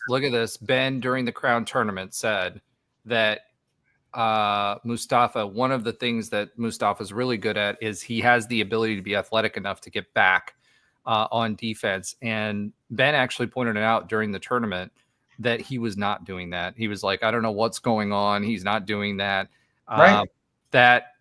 That goes to show you he was listening to that advice during that time, which is lame. And it's sad that that's where we're at, with, there's so many things wrong about college athletics. And I think prior to this NIL and transfer portal era, we knew that there was problems then, whether it was, kids, not being properly compensated and getting in trouble for the most ridiculous things. I mean, they can't make, just like, the Donald De La Haye example, like stuff like that, where you can't make money off of YouTube. I mean, that was ridiculous. But now we've just swung so far to the other side where it's sad because look at the average Twitter, Instagram post, all these things when you see these crazy transfer stories, like most people are saying, like, I'm losing interest in college sports. It's ruining it. And we all, if you like college sports, you're passionate about it. It's a passion that you love for the 3-4 months a year that it's around. And, someone like me, Alan, just because you don't watch it for the rest of the time doesn't mean it isn't around all year. It's just different sports. Okay, I'm talking about the sports that people are passionate about. If you're passionate about like college women's rowing, good for you. That's great. I don't know how prevalent the transfer portal is in those other sports. I'm talking about the sports that make the headlines. Let's just be honest. So football, basketball, baseball to a degree, really it's football and basketball. We know that. Look at the average coverage nationally of the other sports. It's not anywhere near as prevalent as those two. But the point being just like, it feels like it's just stuff like this is just the transition we've made to this new era has not gone smoothly, and it's really taken a lot of the charm and a lot of the likability out of it. Like, I'm all for guys getting paid, but it needs to just swing back to the middle where there's some sort of regulations, something that makes you got to keep college sports special, and it doesn't feel like it. There is some attempts to that because even some of the bigger schools are being hurt by it, right? And we'll talk about that Yeah. a little bit later, and you start to see the SEC standing up there with the Big 12 and Big 10 and all of them complaining about it, and we're at the power level versus where we were as far as the G6 is concerned. So that's another topic that we'll talk about this off season. Let's go ahead and finish this out. Great conversation. Thank you, Pitt Stoner, for commenting and having dialogue with us. If everybody who's out there, tell your friends, make sure you're doing that. Shout out to UCF alum. He said, great show last week or the week before. And we appreciate you. Always a listener and commenter. And at Mike, who always communicates with us during the show. We appreciate it. It keeps the dialogue going and keeps us heading in the right direction. With that being said, let's go ahead and swiv it. Swiv it to Alan's oxymoronic stat of the week. I don't see one in the notes. Do you have one? I do. All right, let's do it. All right. So obviously, big news of the week is the draft. So I wanted to give a little bit of draft statistics. So RJ Harvey, running back, is not a position that UCF gets drafted to often historically. RJ is just the 6th running back in school history to be drafted, and the first since Storm Johnson in 2013. So that's that was crazy. About a 12-year gap since we had a running back. It's so funny because we always talk about, especially from the Frost era on, how deep our running back rooms have been. I know we had smaller guys like an AK and all that, but the running back rooms were deep, and that's obviously not to put anyone down. Obviously, McCray's had a great career in the CFL and guys like that. But RJ is the first running back drafted since Storm, and he's the only running back in school history to be drafted in the 2nd round or higher. So Kevin Smith was drafted in the 3rd round. Latavius Murray is drafted in the 3rd round, but RJ is the only one in the 2nd round or higher. And the last time that UCF had an NFL all-pro player on offense was Latavius Murray in 2013. So maybe we get our next all-pro player in RJ Harvey. Also, RJ is the highest drafted player since Richie Grant went 40th overall in 2021. So first guy to go in the 2nd round since obviously Richie. Then kind of transitioning over to Mac McWilliams. Mac is actually the first defensive player drafted since Kalia Davis in 2022. So it's been all offense for the last 3 years. So finally get another guy on defense. Obviously the first DB drafted also since 2021. We had Richie Grant drafted, Aaron Robinson, and Tay Gowan. And now with Mac McWilliams' draft, that officially makes 15 UCF defensive backs drafted, the most of any position. Obviously number 2 is wide receiver with 13. But now DB has a nice little lead there. And we hopefully continue the tradition of having some really, really good secondary players in the NFL, which historically has been, the best position for UCF in the pros, whether it's in the draft or actually just how they perform on the field as a pro. So exciting stuff. And that is my my oxymoronic fact of the week. All right.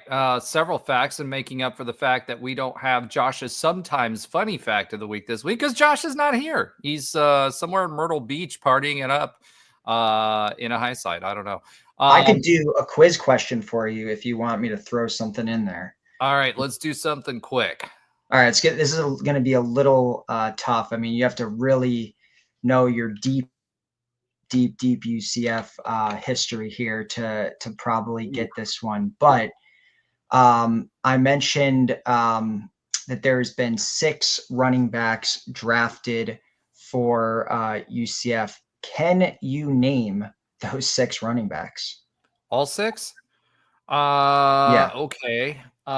We named Latavius Murray. Are we including RJ Harvey? Yeah. So RJ, Latavius, and Kevin Smith, obviously. Mm-hmm. One other I just mentioned, the most Storm recent. Johnson is 4. Yep. And the other two are way back there. Yeah. They are in 1996 and 1987. Yeah, I'm not going to remember them. Okay. It is Marquette Smith Marquette and Smith. Yep, I remember. and Elgin Davis. Elgin Davis. Yep. Both record holders here at UCF as well. Yes, sir. All right, let's go ahead and swiv it and talk about the other sports that you do not watch. So do you actually, since you did the notes on these, do you want to do that or do you want me to do it? I actually think these are the notes from last week. I realized I did not update this. Josh does this. Yep, exactly. So let me start with this. I don't know if they're still number 18 because they lost the championship, but there is an update this week because men's tennis did finish out the season last week in the championship game, the Big 12 championship game. Unfortunately, did not win said Big 12 championship game, despite having beaten their opponent throughout the season. That being said, they are hosting for the second time in history. They are hosting the first and second rounds of the championship, the NCAA championship. And again, this is only the second time in history that we've done this. So that's super exciting. Women's tennis, we don't know where they're going to be yet as far as the NCAA tournament is concerned. But they will be in the tournament. I don't know where they're going to play yet. But that's an exciting team to watch as well. Softball, we talked about earlier. They had the walk-off senior night, or not walk-off, the run rule senior night win against Houston, won that series. So that's exciting. And then, yes, number 25 rowing, they did place really, really well at the Longhorn Invite. So we talked a little bit about the head coach for UCF being a former coach at the Longhorns. We didn't know how they were going to place there because Texas is one of the highest rated. Number 2, Stanford was there. Number 22, Oklahoma was there. So that was a tough field for sure. But they wrapped up with 3 first place finishes, placed really, really well on during the invitational. And the big thing with rowing, because remember, they're ranked number 15. They were number 25 the last time we talked about rowing, and then they were going to go into the Texas Invitational. They are a ranked team at number 15 and placed really, really well, and are going to be going to Miami for senior day. They'll be at Lake Pickett for senior day to take on Miami next. So this team, again, we talked about how well rowing is doing this year. They went from number 25 to number 15 in the country. So this team has always hovered around the top 25 or been in the top 25, but I don't believe they've been that high yet. Congratulations to the ladies. As we said last week, Josh is going to be doing some karaoke at Lake Pickett at some point. We're trying to get with the rowing team to allow that to happen. And he's going to do a little coxswain karaoke. All right, folks, we're an hour and 52 in. Thank you all for following along, listening, subscribing, tell your friends. Make sure you interact with us on our socials, on X or Twitter. I still call it Twitter, IG, our comments. And look out for shorts because we will be posting shorts as we move along, whether it's Josh from a baseball game or it's cut-ups from the show. We appreciate all your support. Go Knights and charge on. Charge on, baby. This is where we talk random stuff because this is what Josh is supposed to